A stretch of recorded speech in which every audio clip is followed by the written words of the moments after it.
本日は貴重なお話をお聞かせいただきありがとうございます。東京電機大学2年の建築学科で建築を学んでおります。現在大学の課題で、富永博さんのスタジオで、日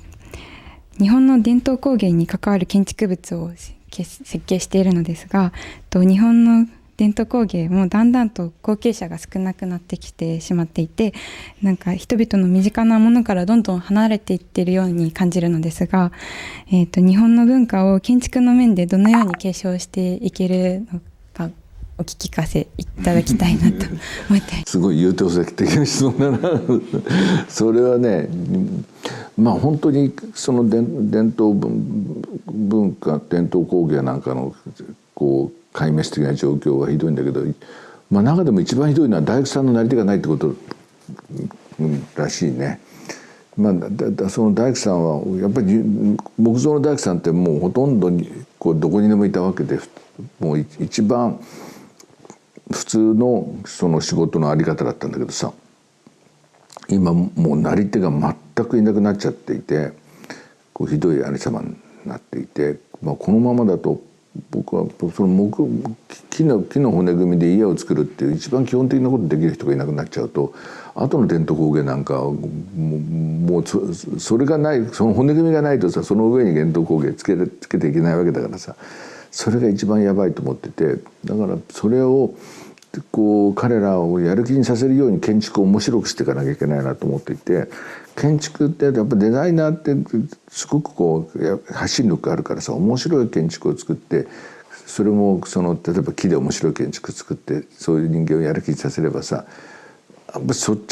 この部分からいろんな伝統工芸が剥製効果で面白くできるからさ、そういうのが僕の理想だな。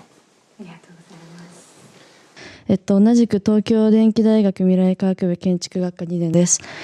彼女と今グループ設計課題で同じ課題を取り組んでいるのですが、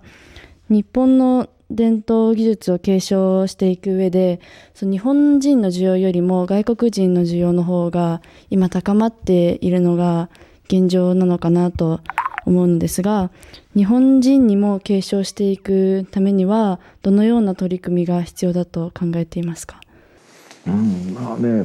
僕確かに外国人の方が日本好き多いっていうことは今起こりつつあるような気がしててだけどそれは別に悪いことじゃなくて、アニメだって今外国人の方がむしろ好きかもしれないし、その日本文化の中にはそうやって世界を引きつける独特なものが、他にない独特なものが絶対潜んでるから、そういう外国人たちが中から継承者が出てきたりさ、そういうことがもうあってもいいんじゃないかなと思うんだよね。だから日本文化っていうものは日本人だけのものじゃなくて、もう世界のものだと思うから、世界の宝みたいなものになりつつあるから、それをそういうインターナショナルの価値だっていうふうにして、どっかで日本文化の種が育っていけばいいんだって、それが日本から消えたくなければあなただから頑張るしかないからありがとうございます。いいですか。本日は貴重なお話聞かせていただきありがとうございました。工学院大学建築学部の大井雄生と言います。今1年なんですけど、今一番聞きたいことは、隈さんの多分生涯のテーマというのは木材、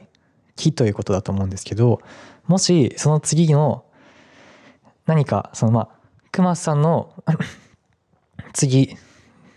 もう何百年先でもいいですけど、木材の次にどんな時代が来ると思いますか？何百年先分かんないけど、僕はその木っていうのは要するに柔らかさとかあったかさとかさ、湿り気とかそういうものをも含めて木なんだよね。でそれは木以外にもそういう柔らかさとかさ、あったかさとか湿り気とかさ与えてくれるものっていっぱいあってさ、そういうもの一つは布みたいなもんだよね。だからそういう布みたいなものを使って建築ができないか、それは建築って呼ばなくてもいいわけだけど、そういう衣服なのか建築なのか分かんないようなものができないかなっていうふうに思ってて、そういうような繊維関係にすごい興味があるな。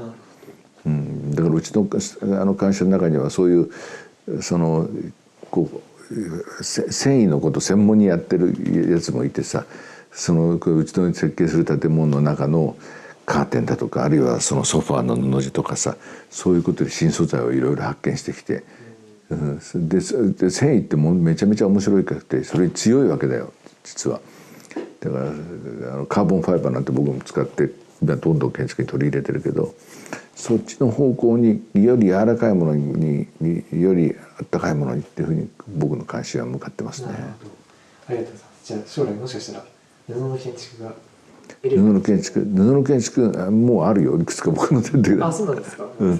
と知らなくて。ありがとうございました。はい。